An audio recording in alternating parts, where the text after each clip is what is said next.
1 अप्रैल यानी आज से नया वित्तीय वर्ष चालू हो रहा है। इसके साथ ही कई नए नियम या नियमों में बदलाव भी लागू हो रहे हैं। उनका असर आपकी जेब पर, खरीदारी और निवेश पर पड़ सकता है। नए वित्तीय वर्ष में आयकर के नियमों से लेकर जीवन बीमा नीति पर ज़्यादा कर और एलपीजी के नए दामों से जुड़े परिवर्तन होंगे। आइए विस्तार से जानते हैं कि नए वित्त वर्ष में क्या क्या बदलने वाला है।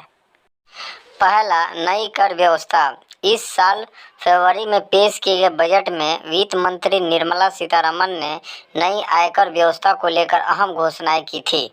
1 अप्रैल 2023 से नई कर व्यवस्था स्वतः लागू हो जाएगी। हालांकि करदाताओं के पास पुरानी कर व्यवस्था को भी चुनने का भी विकल्प रहेगा। नई कर व्यवस्था के तहत कर में छूट की सीमा बढ़ाकर 7 लाख रुपए की गई है। पहले यह छूट 5 लाख रुपए सालाना की आय पर थी। दूसरा, सोने के जेवरों पर हॉलमार्क जरूरी। सोने के जेवरों और संबंधित सामानों पर 1 अप्रैल 2023 से हॉलमार्किंग अनिवार्य कर दिया गया है। इसके तहत सिर्फ 6 डिजिट वाला अल्फान्यूमेरिक हॉलमार्किंग ही मान्य होगा। अब हॉलमार्क यूनिक आइडेंटिफिकेशन के बगैर आभूषणों की बिक्री नहीं की जा सकेगी। पहले HUID 4 अंकों का होता था। अब तक 4 या फिर 6 अंकों के हॉलमार्क का इस्तेमाल किया जाता था, लेकिन 31 मार्च के बाद से सिर्फ 6 अंकों के HUID का ही इस्तेमाल होगा। तीसरा, UPI से लेन देन महंगा। 1 अप्रैल 2023 से UPI से लेन देन करना महंगा हो सकता है।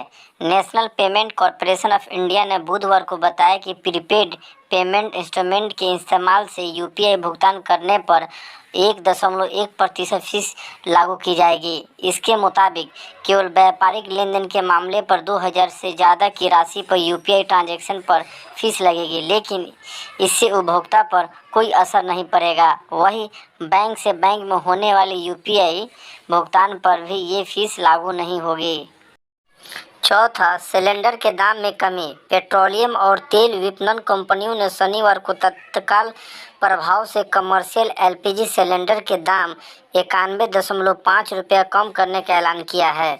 दाम में ताज़ा कमी के बाद दिल्ली में 19 किलोग्राम के कमर्शियल LPG सिलेंडर की कीमत 2028 रुपये होगी।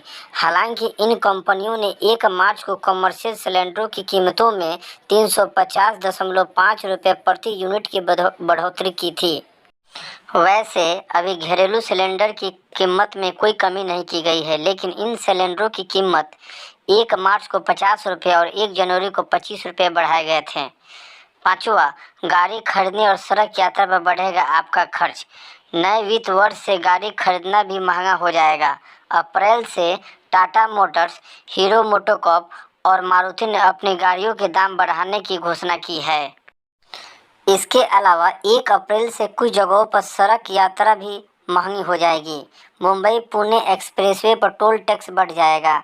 महाराष्ट्र राज्य सड़क विकास निगम ने कहा है कि 1 अप्रैल से मुंबई पुणे एक्सप्रेसवे पर 18% अधिक टोल टैक्स वसूल किया जाएगा। इसी तरह दिल्ली मेरठ एक्सप्रेसवे पर भी टोल की दरों में 10% की बढ़ोतरी की गई है।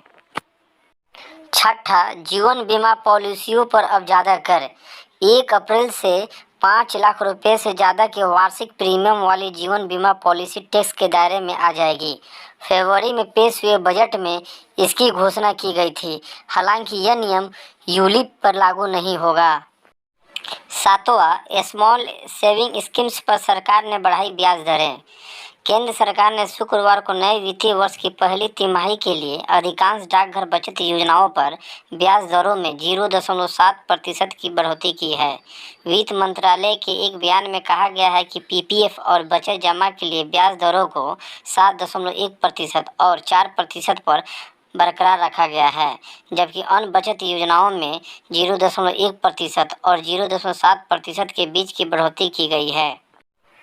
नेशनल सेविंग सर्टिफिकेट की ब्याज दर में सबसे ज़्यादा वृद्धि की गई है। ये अब 1 अप्रैल से 30 जून 2023 की अवधि के लिए 7% से बढ़कर 7.5% होगी। सुकन्या समृद्धि योजना के लिए नई दर 7.6% से बढ़कर 8% कर दी गई है। वरिष्ठ नागरिक बचत योजना और किसान विकास पत्र पर ब्याज दर 8.2% और 7.6% हो गई है। ब्याज दरों में ये बढ़ोतरी 1 अप्रैल से लागू होगी।